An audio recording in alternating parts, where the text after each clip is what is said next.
l'obéissance de la loi de Dieu ou des commandements de Dieu fait-il de nous un enfant de Dieu? La Bible nous fait comprendre que les choses terrestres doivent bien pouvoir nous expliquer les choses célestes. Alors face à ceci, j'aimerais juste vous poser deux questions existentielles. La première est de savoir, êtes-vous devenu citoyen d'origine de votre pays parce que vous avez observé la constitution ou les lois de ce pays? La réponse est non. Vous êtes devenu citoyen de votre pays tout simplement parce que vous êtes né dans ce pays. Deuxième question. Êtes-vous devenu l'enfant de vos parents parce que vous avez observé les règles que vos parents ont établies avant votre naissance? Or que non, vous êtes tout simplement l'enfant de vos parents par naissance. Alors rien qu'à ce niveau, le masque tombe déjà. La loi est néanmoins utile parce que la Bible nous fait comprendre que la loi a été donnée pour nous faire connaître le péché. Romains 7:7. La loi a également été donnée pour que l'homme connaisse la puissance du péché. 1 Corinthiens 15:56. Et la loi a également été donnée pour fermer toute bouche. Romains 3, le verset 19.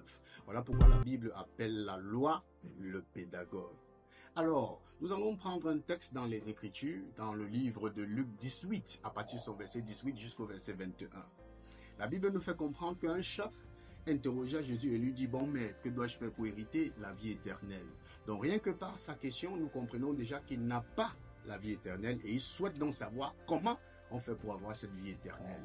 Et le verset 20 nous dit, Jésus à son tour lui répond, tu connais le commandement, tu ne tueras point, tu ne déroberas point, tu ne diras point de faux témoignages, honore ton père et ta mère.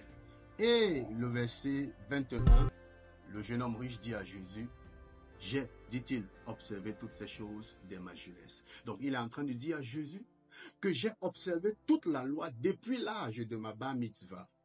Depuis que je suis petit, j'ai observé la loi. Mais, ayant observé toute cette loi, il se rend compte à la fin qu'il n'a pas toujours la vie éternelle. Alors cet homme a fait une ascension fulgurante sur l'échelle de la religion, mais arrivé au sommet, il se rend compte qu'en réalité, son échelle était posée sur le mauvais mur. Alors s'il y a une prédication qui dit que vous pouvez devenir enfant de Dieu parce que vous avez observé les commandements de Dieu, alors on vous a trompé. Et si vous également vous avez cru à cette prédication, alors vous vous êtes trompé, vous êtes en danger.